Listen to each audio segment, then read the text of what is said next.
Bonjour et bienvenue à tous au nom de la Société rurale forestière et merci pour votre présence en nombre malgré les conditions sanitaires difficiles que l'on connaît maintenant. Et je voudrais saluer plus spécialement bien entendu Christian Messier, que je présenterai tout à l'heure, qui est notre conférencier, et Jean-Pierre Scoy qui est là et qui est notre jubilaire, n'est-ce pas? On en parlera tout à l'heure aussi. Je dois excuser malheureusement Madame Tellier, ministre wallonne de la Forêt, qui n'a pas pu se libérer compte tenu des discussions gouvernementales assez tendues du jour. Mais comme elle a délégué Lionel Delvaux, tout se passera bien. En fait, ce n'est pas une conférence débat qu'on va avoir. C'est une séance de rééducation du forestier.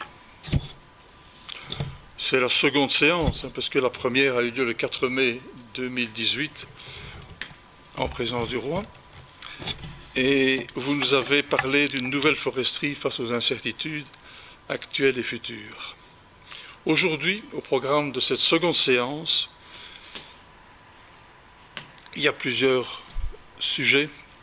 J'en reprends quelques-uns. Comment réinventer notre sylviculture face à la situation que l'on connaît? Comment construire une forêt adaptable à l'imprévisible? Comment immuniser sa forêt face au stress et aux incertitudes qui la menacent? En d'autres termes, qu'avons-nous fait comme progrès depuis 2018? Et où en est le processus de rééducation du forestier en gestionnaire d'incertitudes?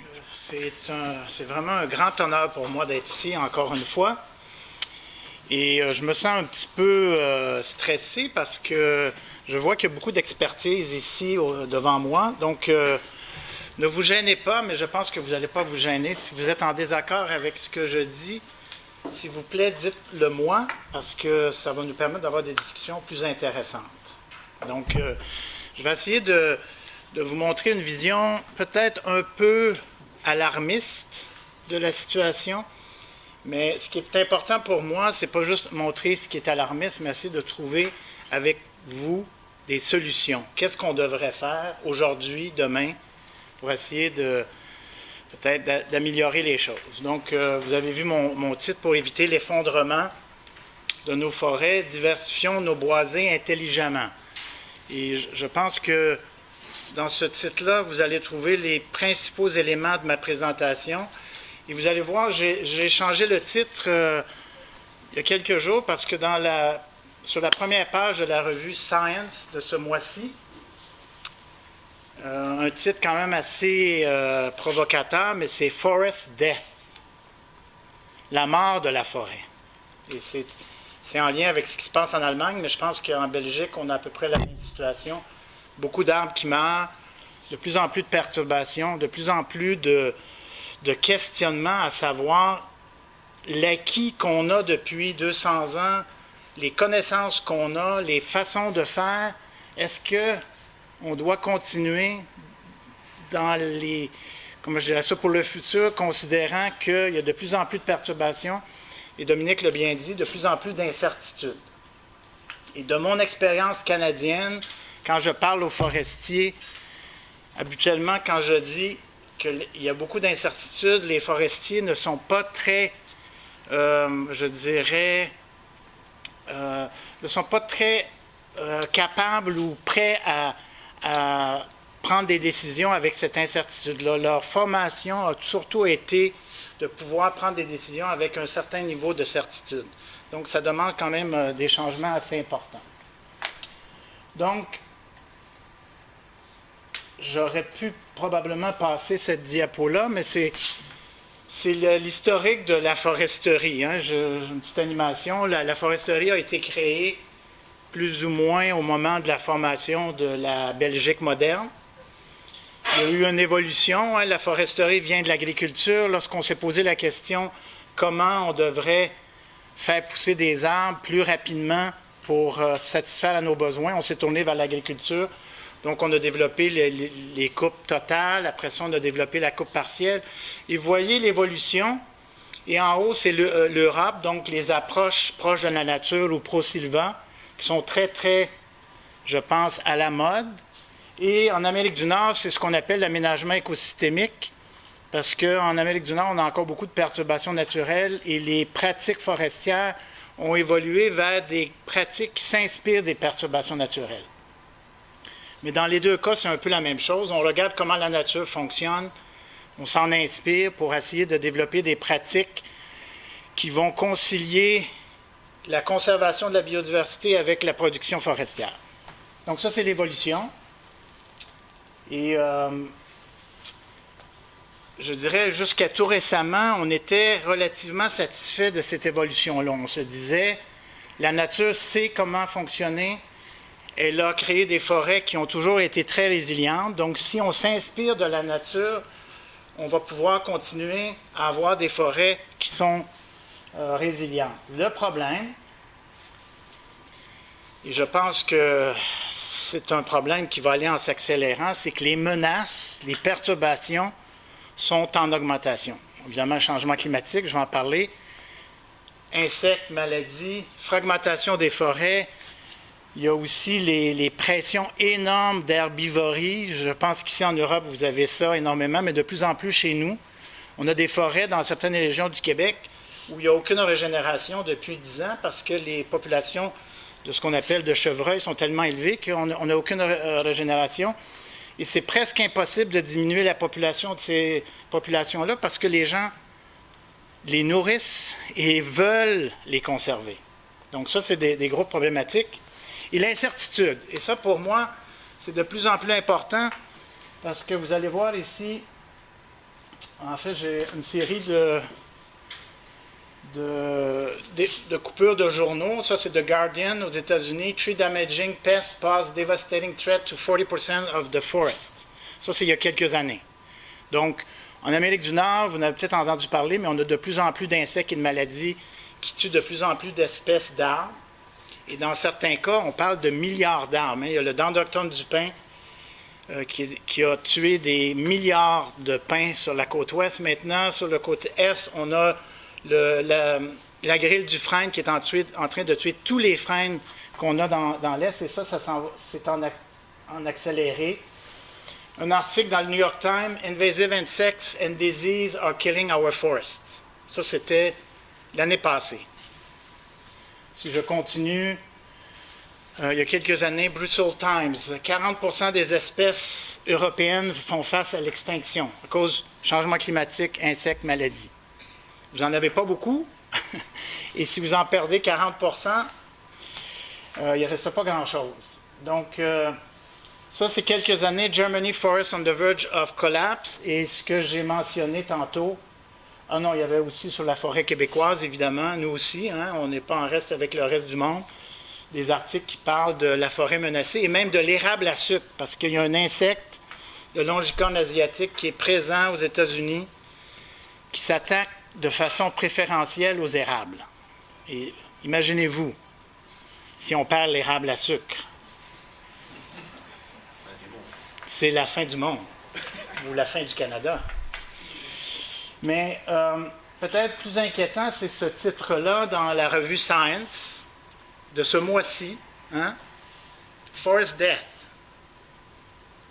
Et si vous savez comment c'est discuté, à savoir qu'est-ce qu'on va mettre sur le couvert d'une revue comme ça, vous savez que c'est quelque chose d'important.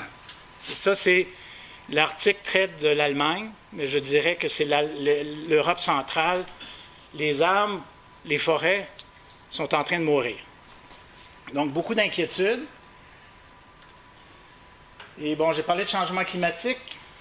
Si au moins on savait exactement quel serait le climat dans 20 ans, 30 ans, 50 ans, si on savait exactement, on pourrait planifier en fonction de ça. Mais le problème, c'est qu'on ne le sait pas. Est-ce qu'on va faire des gros efforts pour réduire le carbone maintenant ou moins? Est-ce qu'on va avoir 2 degrés, 3 degrés, 4 degrés? On ne le sait pas. Et en plus, les modèles peuvent nous prédire un genre de climat, mais ce qu'ils ne peuvent pas vraiment prédire, c'est tous les cataclysmes, chaleur extrême, vent extrême, inondations, etc. On sait qu'il y a de plus en plus d'incertitudes. Et associé avec ça, bien, de plus en plus d'espèces envahissantes. Et ça, c'est un article dans Nature Communication, mais Ce qui est en rouge foncé, c'est les régions où il y a beaucoup d'espèces envahissantes. Et ce n'est pas un hasard. L'Est de l'Amérique du Nord, l'Europe et l'Asie. Et c'est les grandes régions qui se font des échanges commerciaux de façon très importante. C'est des régions où on a à peu près les mêmes types de biomes forestiers. Et donc, les risques d'avoir des insectes, des maladies, des mammifères, parce que j'ai observé le premier sanglier dans ma forêt il y a quelques années, venant des États-Unis, mais il semblerait que le sanglier est en train de migrer vers le Québec. Et ça, c'est une espèce, vous savez, qui peut causer beaucoup de perturbations, surtout dans des écosystèmes qui ne sont pas acclimatés à ce genre de perturbations-là. Donc, ici, un autre article en Science qui montrait les différents types de perturbations. Et vous avez une ligne ici qui parle de large-scale mortality, donc des mortalités à grande échelle causées par le feu, les précipitations externes, la déforestation, les espèces envahissantes. Plusieurs articles. Un autre article, en fait, j'oubliais ça, mais la conclusion de l'article, c'était toutes les forêts sont confrontées à des nouveaux stress causés par des changements climatiques, pollution atmosphérique et des ravageurs envahissants. Tout le monde subit ça, de plus en plus. Et si je regarde un autre article encore plus récent, de 2018, qui faisait un peu le même constat, mais selon différentes régions du monde, et si je regarde un peu ce qui se passe en Europe, bien, ce qu'on présente, c'est une augmentation du feu, une augmentation de la sécheresse, une augmentation du vent, une augmentation des insectes, une augmentation des pathogènes. Et on commence à voir ces effets-là dans nos forêts, mais ça va aller en s'accélérant. Donc, on est vraiment dans une situation où les perturbations augmentent et les écosystèmes et la société doivent se préparer à ces changements-là. Ça, c'était la conclusion de l'article. Donc, quand vous avez une forêt, si vous plantez un arbre, vous allez devoir vous préparer à ce que dans les 60 prochaines années, il va y avoir beaucoup plus de perturbations, des perturbations que vous n'avez jamais vécues avant, et beaucoup plus d'incertitudes. Et j'imagine que ça pourrait décourager beaucoup de personnes de dire qu'est-ce que ça donne d'aller planter un arbre aujourd'hui quand il y a tellement d'incertitudes dans le futur? Est-ce que c'est possible d'aménager des forêts et espérer en tirer quelque chose face à ces incertitudes-là? Je pense que ça, c'est des questions quand même assez importantes. Et je pense que la solution, et c'est un peu le message que j'essaie d'apporter, c'est qu'il faut commencer à aménager nos forêts pour la résilience. Et comment on fait ça? Puis j'ai utilisé le mot diversification intelligente, parce qu'on pourrait diversifier de toutes sortes de façons, mais si on le fait de façon intelligente, je vais vous expliquer quelques principes de base, je pense qu'on peut augmenter la résilience et réduire les risques d'avoir des pertes importantes dans le futur. On va avoir des pertes, c'est certain, mais on peut réduire ces risques-là. Ici, quelques articles. Response Diversity pour augmenter la résilience. J'ai encerclé le mot-clé diversité. Un autre article ici d'un collègue français. Qu'est-ce qui permet de diminuer l'herbivorie dans nos forêts? La diversité. Et un article que j'ai écrit avec plusieurs autres collègues, publié très très récemment, qui faisait un appel en disant, s'il vous plaît, pour augmenter la résilience et la multifonctionnalité de nos plantations, il faudrait avoir des plantations plus diversifiées. Et je vous dirais là, qu'en écologie, en sciences, dans à peu près tous les domaines, on se rend compte que notre meilleur ami contre ces perturbations-là qui augmentent, cette incertitude-là, c'est la diversité. De maintenir le maximum de diversité pour essayer d'augmenter la résilience. Et le concept, vous allez le comprendre, d'ailleurs, il y a un concept en écologie qui s'appelle le concept de portfolio. Et ceux qui jouent un peu avec l'économie, enfin, on joue tous avec l'économie, si vous voulez avoir un fonds de pension qui va vous apporter quelque chose dans le futur, qu'est-ce qu'on vous dit? Ne mettez pas tous vos œufs dans le même panier, n'est-ce pas? Diversifiez de façon intelligente. Mettez votre argent dans des domaines qui sont tellement différents les uns des autres que peu importe si l'immobilier s'effondre, si les mines s'effondrent, vous allez peut-être avoir quand même des sections de votre portefeuille qui vont pouvoir continuer à vous donner un certain revenu. C'est exactement la même chose en forêt. Je pense que diversifier intelligemment, ça veut dire de diversifier avec des espèces qui ne vont pas répondre de la même façon à toutes sortes de perturbations ou d'incertitudes. Et donc, vous allez vous prévenir contre ces incertitudes-là futures, donc les risques, et vous assurer d'avoir quand même soit un revenu intéressant ou encore une forêt qui va pouvoir vous permettre de continuer à vous promener, récréer, chasser, etc.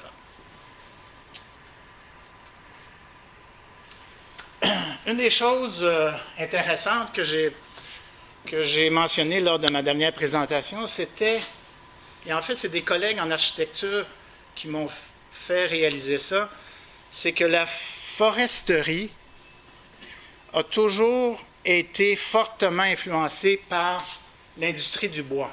En fait, c'est l'industrie du bois qui détermine, ou qui a déterminé jusqu'à maintenant, quelles sont les espèces qu'on devrait planter en forêt, selon ces besoins-là. Donc, je pense que c'est quelque chose d'important de réaliser, c'est que l'industrie du bois a conditionné ce que j'appelle la simplification de la forêt. Et dans le domaine de la complexité, on appelle ça une approche top-down. Ça veut dire que vous avez une industrie en haut qui conditionne ce qui se fait au niveau plus bas, la forêt. Et ça a conditionné la simplification des forêts partout dans le monde. Pas seulement ici, mais partout dans le monde. L'objectif, c'était, on élimine les espèces qui n'ont pas de valeur commerciale, qui n'ont pas d'intérêt pour l'industrie, et on va produire des forêts qui vont nous rapporter quelque chose d'utile.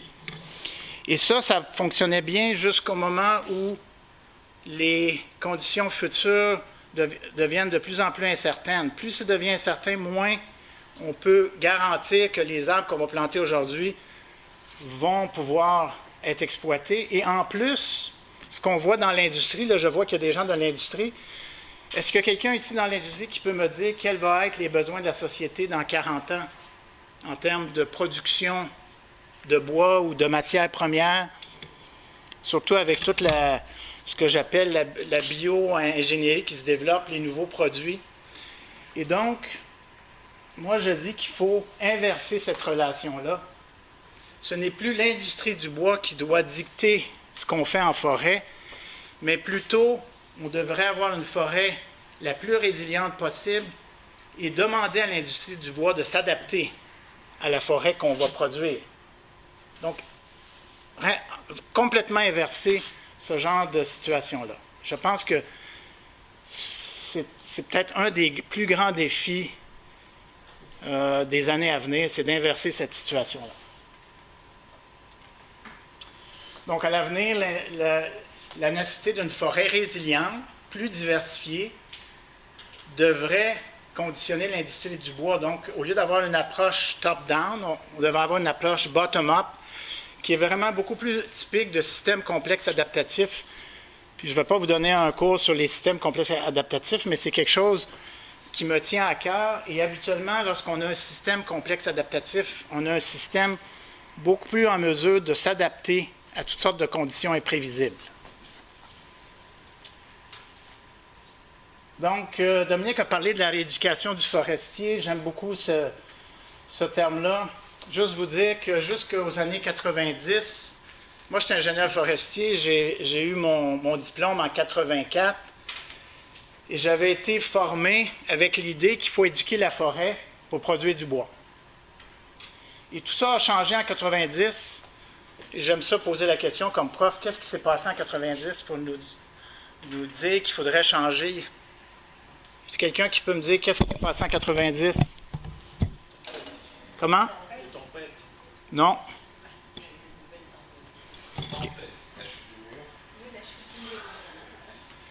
Non, il y a eu une grosse réunion à Rio Et à cette réunion à Rio, les gens ont dit il faut protéger la biodiversité. Et tous les pays ont signé, presque, sauf les États-Unis, si je me souviens bien, avaient signé l'accord de Rio pour dire il faut protéger la biodiversité. Et à ce moment-là, ça a eu beaucoup d'influence. Et on a commencé à proposer des approches que j'appelle « Imitons la nature pour produire du bois et de la biodiversité ». En tout cas, au Canada, c'est là où on a commencé à parler d'aménagement écosystémique. Je pense que l'idée pro-Silva, s'inspirer de la nature, c'était « OK, il faut produire du bois, mais il faut protéger la biodiversité. Et qu'est-ce qu'on devrait faire? C'est imitons ce que la nature a toujours fait. » Et ce que ça voulait dire, c'est regardons dans le passé comment la nature a produit des forêts qui sont diversifiées et résilientes et essayons de faire la même chose. Mais là, aujourd'hui, on sait que le futur va totalement être différent du passé et donc d'imiter ce que la nature a toujours fait, selon moi, n'est plus suffisant, ne va pas nous permettre de conserver des forêts et la diversité. Il faut trouver une autre façon de procéder. Et c'est là où je pense qu'on doit aller vers une gestion pour la résilience et l'adaptabilité. On doit commencer à se poser la question, à chaque fois qu'on plante un arbre, à chaque fois qu'on coupe un arbre, à chaque fois qu'on aménage une forêt, on devrait essayer de prendre une décision qui augmente la résilience et la capacité adaptative de ces forêts-là, parce qu'on ne sait pas ce qui va nous frapper dans 10 ans, dans 20 ans, sécheresse, épidémie, insectes, ravageurs, population de sangliers, de chevreuils ou je ne sais pas trop quoi.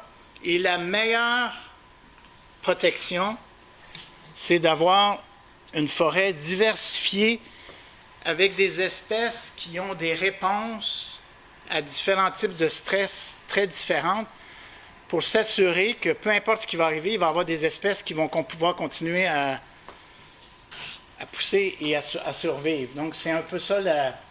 Je ne sais pas si vous avez déjà entendu parler de diversité fonctionnelle. Je dirais que c'est une des grandes avancées en écologie depuis une quinzaine d'années.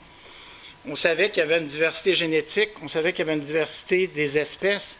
Maintenant, on s'intéresse à la diversité des fonctions que les espèces ont ou jouent dans l'écosystème. On parle de diversité fonctionnelle ou comment différentes espèces agissent dans l'écosystème et répondent à différents types de perturbations. Et comment on s'y prend pour caractériser les espèces.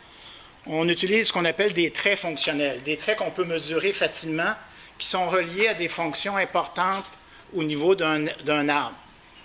Différentes propriétés de feuilles, le type de dispersion, profondeur d'enracinement, capacité de rejet, épaisseur de l'écorce, c'est souvent en fonction du feu, capacité de résister au feu, densité du bois, beaucoup de propriétés au niveau du fonctionnement de l'arbre, type de mycorhize, etc. Donc, en ayant tous ces traits fonctionnels-là, on peut caractériser chaque espèce. Et ce qu'on peut faire, et ce qu'on a fait, nous, pour l'Est de l'Amérique du Nord, c'est qu'on a pris à peu près 200 espèces, on a fait un cluster analysis et on a regroupé les espèces d'arbres en 10 grandes catégories d'arbres qui ont des traits fonctionnels différents. Et là, on parle d'une dizaine de traits fonctionnels. En se disant que dans ces 10 catégories-là, il y a des arbres qui vont pouvoir répondre à peu près à toutes les perturbations que vous pouvez imaginer, avec l'idée que dans une forêt, on devrait essayer d'avoir des espèces d'arbres du plus grand nombre de ces grands groupes fonctionnels-là, pour s'assurer que s'il y a des sécheresses, des inondations, des feux, des insectes, des maladies, il va y avoir des espèces qui vont être affectées, mais il y en a d'autres qui vont pouvoir résister, se reproduire et avoir un effet positif sur l'écosystème. Donc, c'est ce que je viens de dire. L'autre notion, c'est la notion de connectivité fonctionnelle. Et ce que ça veut dire, c'est le niveau d'échange possible de propagules des arbres, donc les graines. Et ce qu'on fait, c'est qu'on mesure le nombre de traits que ces graines-là peuvent transmettre dans le paysage forestier. Et donc, on peut créer ce qu'on appelle un réseau complexe, où chaque fois qu'il y a une ligne, comme vous voyez ici, là, une ligne noire, ça veut dire que c'est la quantité de traits qu'un peuplement avec des espèces données peuvent transférer sur une distance de 50 mètres, 100 mètres, 200 mètres, 1 km, selon la capacité de dispersion des graines.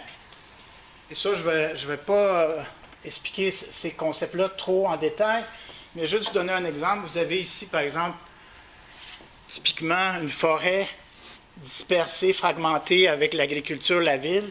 Et selon les arbres que vous avez, vous savez que les graines de ces arbres-là peuvent se disperser d'un peuplement à un autre. Et si vous avez plusieurs espèces qui ont plusieurs traits fonctionnels, la ligne ici que vous avez, c'est la quantité de traits qui peuvent être dispersés d'un peuplement à un autre. Donc, même chose ici, vous avez des graines qui peuvent être dispersées. Donc, ces lignes-là, c'est ce qu'on appelle la connectivité fonctionnelle. Et je vais vous donner un exemple. Vous avez une forêt comme ça, qui a une certaine diversité fonctionnelle globalement. Hein. Vous avez des peuplements monoculture, des peuplements de feuillus, pas très diversifiés. Donc, on peut calculer la moyenne de ces forêts-là. C'est quoi la diversité fonctionnelle? Et aussi la connectivité fonctionnelle. Donc, c'est la diversité de ces liens-là au niveau de la propagation des graines. Et maintenant, ce qu'on pourrait faire pour augmenter la résilience de ce paysage-là, ça serait de dire quels sont les peuplements centraux, les peuplements les plus connectés avec les autres peuplements autour. Et ici, j'en ai identifié 3.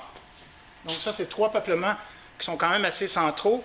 Et l'idée, ça serait d'aller soit planter, enrichir ou faire des traitements sylvicoles pour ajouter des espèces qui ont des traits fonctionnels importants qui manquent dans le paysage forestier et qui vont venir augmenter la connectivité globale de votre paysage.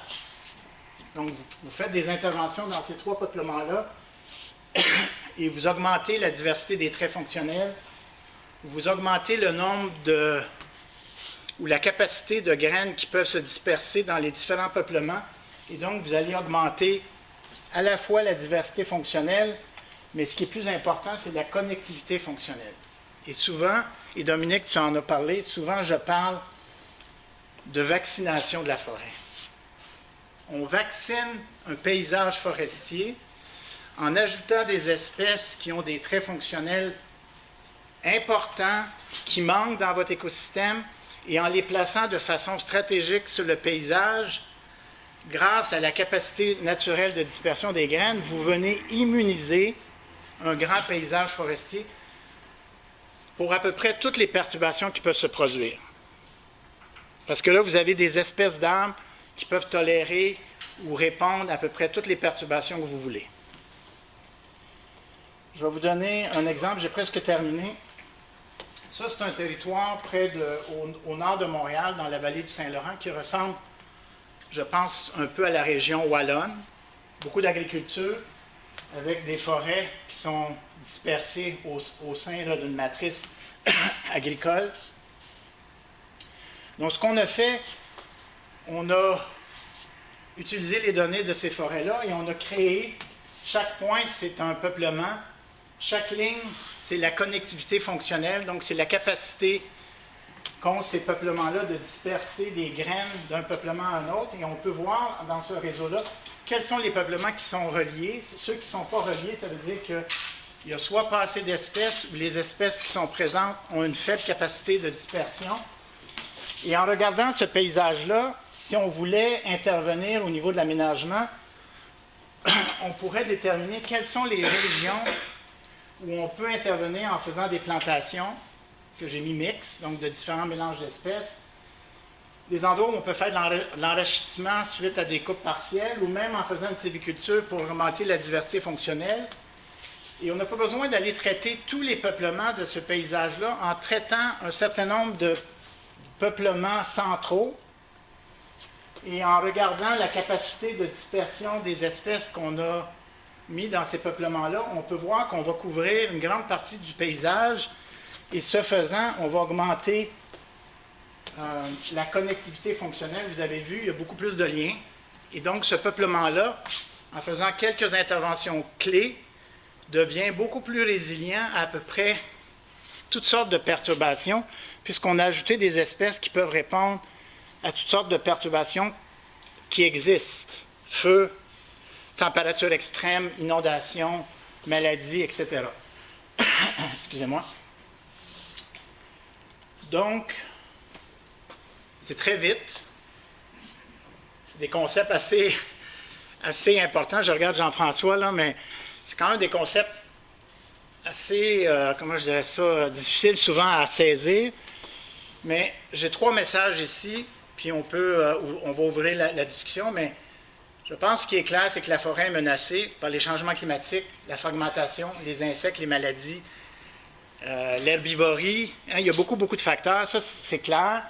Et ce que ça cause, c'est une incertitude qui augmente.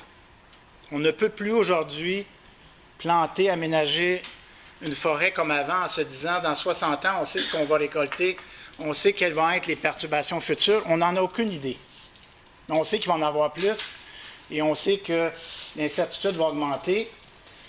L'autre chose que j'aime dire, c'est qu'il faut vraiment changer ce vieux paradigme forestier-là, ce qui est la rééducation du forestier, où l'industrie du bois a toujours dicté c'était quoi la composition de nos forêts. Si on veut avoir des forêts qu'on va exploiter, il faut complètement inverser. Il faut plutôt dire quel genre d'espèces d'aménagement on doit faire pour augmenter la résilience, pour avoir dans le futur des forêts qui vont continuer à jouer leur rôle de production de bois, mais leur rôle de filtration de l'eau, leur rôle de biodiversité, leur rôle de récréation, etc. Et je pense que ça, c'est un des grands défis qu'on doit faire face. Et le dernier, il faut aménager pour la résilience en maximisant ce que j'appelle la diversité et la connectivité fonctionnelle. Donc, il existe des outils, des façons de faire qui nous permettent, comme forestiers, d'agir dans la forêt aujourd'hui pour augmenter sa capacité de s'adapter et d'être plus résiliente dans le futur. Et la bonne nouvelle pour nous, là, les forestiers, c'est que, en tout cas au niveau canadien, je ne sais pas si c'est la même chose ici, mais au niveau canadien, le forestier a mauvaise presse. Habituellement, quand on dit à quelqu'un on est forestier, ils vont dire « Ah, c'est la personne qui coupe les arbres et qui détruit la forêt. » C'est vraiment la réaction que le public a. Mais je pense qu'avec cette approche-là, le forestier pourrait devenir un vecteur d'augmentation de la résilience, d'augmentation de la santé des forêts, et qu'éventuellement, on va être perçu comme les sauveurs de la forêt au lieu d'être des destructeurs de la forêt, puisque à chaque fois qu'on va intervenir, on va augmenter la diversité fonctionnelle, la connectivité fonctionnelle et donc la résilience des forêts. Voilà, merci beaucoup.